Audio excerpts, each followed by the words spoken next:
School Gangavathi ಶಾಲಾ ವಿದ್ಯಾರ್ಥಿ ಪ್ರತಿನಿಧಿಗಳ ಪ್ರಮಾಣ ವಚನ ಸಮಾರಂಭ. ವಿದ್ಯಾರ್ಥಿಗಳಲ್ಲಿ ಪ್ರಜಾಸತ್ತಾತ್ಮಕ ಮೌಲ್ಯ, ನಾಯಕತ್ವ ಗುಣಗಳು ಹಾಗೂ ಜವಾಬ್ದಾರಿಗಳನ್ನು ಬೆಳೆಸುವ ಉದ್ದೇಶದಿಂದ ಹಾರ್ಟ್ ಶಾಲೆಯಲ್ಲಿ 2026-27ನೇ ಸಾಲಿನ ಶಾಲಾ ವಿದ್ಯಾರ್ಥಿ ಸಂಸತ್ತನ್ನು ರಚಿಸಲಾಯಿತು. ಕಾರ್ಯಕ್ರಮದಲ್ಲಿ ಶಾಲೆಯ ಕಾರ್ಯದರ್ಶಿ ಶ್ರೀ ಜಗನ್ನಾಥ್ ಆಲಂಪಲ್ಲಿ ಹಾಗೂ ಮುಖ್ಯ ಶಿಕ್ಷಕಿ ಶ್ರೀಮತಿ ಪ್ರಿಯಾ ಕುಮಾರಿ ಉಪಸ್ಥಿತರಿದ್ದರು. ಸಸಿಗೆ ನೀರುಣಿಸುವುದರ ಮುಖಾಂತರ ಕಾರ್ಯಕ್ರಮವನ್ನು ಉದ್ಘಾಟಿಸಲಾಯಿತು. ವೇದಿಕೆ ಮೇಲೆ ಆಯ್ಕೆಯಾದ ಶಾಲಾ ವಿದ್ಯಾರ್ಥಿ ಪ್ರತಿನಿಧಿಗಳು ಆಸೀನರಾಗಿದ್ದರು. ಮುಖ್ಯ ಶಿಕ್ಷಕಿಯರು ಆಯ್ಕೆಯಾದ ಎಲ್ಲಾ ವಿದ್ಯಾರ್ಥಿ ಪ್ರತಿನಿಧಿಗಳಿಗೆ ಪ್ರಮಾಣ ವಚನ ಬೋಧಿಸಿದರು. ಅದರಂತೆ ಎಲ್ಲಾ ವಿದ್ಯಾರ್ಥಿಗಳು ಶಾಲೆಯ ಕಾಯ್ದೆಗಳ ಪ್ರಕಾರ ಆಡಳಿತ ನಡೆಸುವುದಾಗಿ ಪ್ರಮಾಣ ವಚನ ಸ್ವೀಕರಿಸಿದರು ಮತ್ತು ಶಾಲೆಯ ಶಿಸ್ತು ಕಾಪಾಡುವುದಾಗಿ ಘೋಷಿಸಿದರು. ಕಾರ್ಯದರ್ಶಿ ಜಗನ್ನಾಥ್ ಆಲಂಪಲ್ಲಿ ಮಾತನಾಡಿ, ಪ್ರಜಾಪ್ರಭುತ್ವದ ಆಶಯಗಳನ್ನು ಬಾಲ್ಯದಲ್ಲಿ ಮೈಗೂಡಿಸಿಕೊಳ್ಳಲು ಶಾಲಾ ಸಂಸತ್ತು ಸೂಕ್ತವಾದ ಮಾರ್ಗವಾಗಿದೆ. ವಿದ್ಯಾರ್ಥಿಗಳು ತಮಗೆ ನೀಡಿದ ಜವಾಬ್ದಾರಿಯನ್ನು ಶ್ರದ್ಧೆಯಿಂದ ನಿರ್ವಹಿಸಿ ಶಾಲಾ ಮಕ್ಕಳ ಆಶಯಗಳನ್ನು ಈಡೇರಿಸಬೇಕೆಂದು ಕರೆ ನೀಡಿದರು. ಅಲ್ಲದೆ ಮುಖ್ಯ ಶಿಕ್ಷಕಿ ಪ್ರಿಯಾ ಕುಮಾರಿ ಮಾತನಾಡಿ, ಶಾಲೆಗಳಲ್ಲಿ ವಿದ್ಯಾರ್ಥಿ ನಾಯಕತ್ವ, ಶಿಸ್ತು ಹಾಗೂ ಜವಾಬ್ದಾರಿಯನ್ನ ಬೆಳೆಸಲು ಶಾಲಾ ಸಂಸತ್ತು ರಚನೆ ಅತ್ಯಂತ ಮುಖ್ಯ ವೇದಿಕೆಯಾಗಿದೆ. ಭಾರತ ಪ್ರಜಾಪ್ರಭುತ್ವ ರಾಷ್ಟ್ರ. ಇಂದಿನ ಮಕ್ಕಳೇ ನಾಳಿನ ಪ್ರಜೆಗಳು. ಪ್ರಜಾಪ್ರಭುತ್ವ ಉಳಿಯಲು ಬೆಳೆಯಲು ಪ್ರಜಾಪ್ರತಿನಿಧಿ ಸಭೆಗಳು ಮುಖ್ಯವಾಗಿವೆ. ಆ ನಿಟ್ಟಿನಲ್ಲಿ ವಿದ್ಯಾರ್ಥಿಗಳಿಗೆ ಪ್ರಜಾಪ್ರಭುತ್ವ ಮೌಲ್ಯಗಳನ್ನು ಬೆಳೆಸಲು ಸಹಕಾರಿಯಾಗಿದೆ ಎಂದರು. ಕಾರ್ಯಕ್ರಮದ ನಿರೂಪಣೆಯನ್ನು ಶಿಕ್ಷಕಿಯರಾದ ಗೌರಿ ಫಾತಿಮಾ ಸಮೀನಾ ನಿರ್ವಹಿಸಿದರು.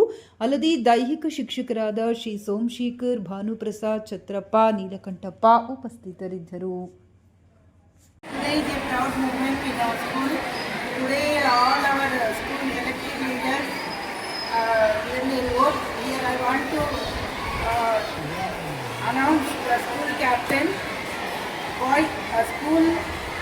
Head boy Shrita and head girl Akila, and as sport captain Rakesh was elected, and as vice captain Trishartha, and cultural captain Mahesh Chandra, vice captain Madhu Chavli was elected, news captain Shreya, and vice captain Aishwarya, assembly captain Mohammad Shafi, and Ajay Porkal as vice captain, and discipline captain Nikhil as captain, and Srinidhi as vice captain. Health and hygiene captain as Mokshit, and vice captain Danyata. Academic captain Sinchana, and vice captain Shivani. Communication captain Sheetal Gupta, and vice captain Preranadi, and library captain Shahana Ayude, and vice captain Akshara. These were the candidates elected as still parliamentary members. Really, I am very happy that they have taken their vote and they felt their responsibility. I congratulate all the members of the school. Thank you. ಕಳೆದ 8 ದಿನಗಳಿಂದ ನಮ್ಮ ಶಾಲೆಯಲ್ಲಿ ಪ್ರಜಾಪ್ರಭುತ್ವದ ಮಾದರಿಯಲ್ಲಿ ಚುನಾವಣಾ ಪ್ರಕ್ರಿಯೆಯನ್ನು ನಾವು ಹಮ್ಮಿಕೊಂಡಿದ್ದೀವಿ. ಯಾಕಂದರೆ ಮಕ್ಕಳಲ್ಲಿ ಶಾಲಾ ಹಂತದಲ್ಲಿಯೇ ಕೂಡ ನಾಯಕತ್ವದ ಗುಣಗಳನ್ನು ಬೆಳೆಸಬೇಕು. ಪ್ರಜಾಪ್ರಭುತ್ವ ಅಂದರೆ ಏನು, ಪ್ರಜಾಪ್ರಭುತ್ವದಲ್ಲಿ ಯಾವ ರೀತಿಯಾಗಿ ಸರ್ಕಾರದ ಒಂದು ಆಡಳಿತ ನಡೀತಿದೆ ಅಂತಕ್ಕಂಥದ್ದನ್ನು ಮಕ್ಕಳಿಗೆ ಪ್ರಾಕ್ಟಿಕಲ್ ಆಗಿ ಮನವರಿಕೆ ಮಾಡಿಕೊಳ್ಳುವ ಉದ್ದೇಶದಿಂದ ನಾವು ಈ ಒಂದು ಕಾರ್ಯಕ್ರಮವನ್ನು ಹಮ್ಮಿಕೊಂಡಿದ್ದೀವಿ. ನಿಜವಾಗಿಯೂ ಯಾವ ರೀತಿಯಾಗಿ ಚುನಾವಣಾ ಒಂದು ಪ್ರಕ್ರಿಯೆ ನಡೆಯುತ್ತೆ, ಯಾವ ರೀತಿಯಾಗಿ ಅಧಿಸೂಚನೆ ಹೊರಡಿಸುತ್ತಾರೆ, ಯಾವ ದಿನಾಂಕದಿಂದ ಅವರು ನಾಮಿನೇಷನ್ ಫೈಲ್ ಮಾಡಬೇಕು, ನಾಮಿನೇಷನ್ ಯಾವ ರೀತಿಯಾಗಿ ವಿತ್ಡ್ರಾ ಮಾಡಿಕೊಳ್ಬೇಕು, ತದನಂತರದಲ್ಲಿ ಕ್ಯಾಂಡಿಡೇಚರ್ ಆಗಿ ಉಳಿದಿರ್ತಕ್ಕಂಥ ವಿದ್ಯಾರ್ಥಿಗಳು ಯಾವ ರೀತಿಯಾಗಿ ನಮ್ಮ ಸಹಪಾಠಿಗಳೊಂದಿಗೆ ವೋಟ್ ಕೇಳ್ತಾರೆ, ಇವೆಲ್ಲದಕ್ಕೂ ಕೂಡ ಅತ್ಯುತ್ತಮವಾಗಿರ್ತಕ್ಕಂಥ ರೀತಿಯಲ್ಲಿ ಶಾಲೆಯಲ್ಲಿ ನೆರವೇರಿಸಲಾಯಿತು. ತದನಂತರದಲ್ಲಿ EVM ಮಿಷಿನ್ ಆಧಾರದ ಮೇಲೆ ಅದನ್ನು ನಾವು ಎಲೆಕ್ಷನನ್ನು ಕಂಡಕ್ಟ್ ಮಾಡ್ತೀವಿ. ಆ ಎಲೆಕ್ಷನ್ನಲ್ಲಿ ಕನಿಷ್ಠ ಒಂದು 10 ಗ್ರೂಪ್ಗಳನ್ನಾಗಿ ನಾವು ಮಾಡ್ತೀವಿ.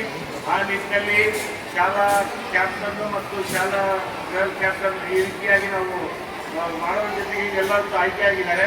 ಆಯ್ಕೆ ಆದ ನಂತರ ಮುಂದೆ ಸರ್ಕಾರದ ರಚನೆ ಆಗಬೇಕು. ಆ ಸರ್ಕಾರ ಯಾವ ರೀತಿಯಾಗಿ ರಚನೆಗೊಳ್ಳುತ್ತೆ, ಅವರ ಒಂದು ಪ್ರಮಾಣ ವಚನ ಯಾವ ರೀತಿಯಾಗಿರುತ್ತೆ, ಈ ಪ್ರೋಗ್ರಾಮನ್ನು ಕೂಡ ಮಕ್ಕಳಿಗೆಲ್ಲ ತೋರಿಸಬೇಕಾಗಿರ್ತಕ್ಕಂಥ ಉದ್ದೇಶದಿಂದ ಇಟ್ಕೊಂಡು ಈ ದಿನ ನಾವು ಈ ಪದಗ್ರಹಣ ಸಮಾರಂಭ ಅಂದರೆ ಮೋತ್ ಸೆರೆಮನಿಯನ್ನು ಹಮ್ಮಿಕೊಂಡಿದ್ದೀವಿ. ನಿಜವಾಗಿಯೂ ತುಂಬ ಅತ್ಯುತ್ತಮವಾಗಿ ಈ ಕಾರ್ಯಕ್ರಮ ಆರ್ಗನೈಸ್ ಆಗಿದೆ.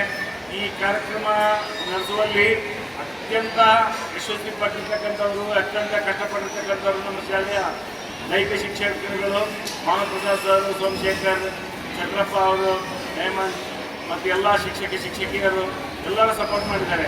ಅವರಿಗೆ ವೈಯಕ್ತಿಕವಾಗಿ ನಾನು ಪೂರ್ವಕವಾಗಿರ್ತಕ್ಕಂಥ ಧನ್ಯವಾದಗಳನ್ನು ಶಾಲೆಯ ಕಾರ್ಯದರ್ಶಿಯಾಗಿ ನಾನು ಹೇಳೋದಕ್ಕೆ ಇಷ್ಟಪಡ್ತೀನಿ. ಅದೇ ರೀತಿ ಮಕ್ಕಳು ಕೂಡ ನೀವು ಆಯ್ಕೆಯಾಗಿ ಬಂದ ಮೇಲೆ ನಿಮ್ಮ ರೆಸ್ಪಾನ್ಸಿಬಿಲಿಟಿ ಜಾಸ್ತಿ ಆಗುತ್ತೆ.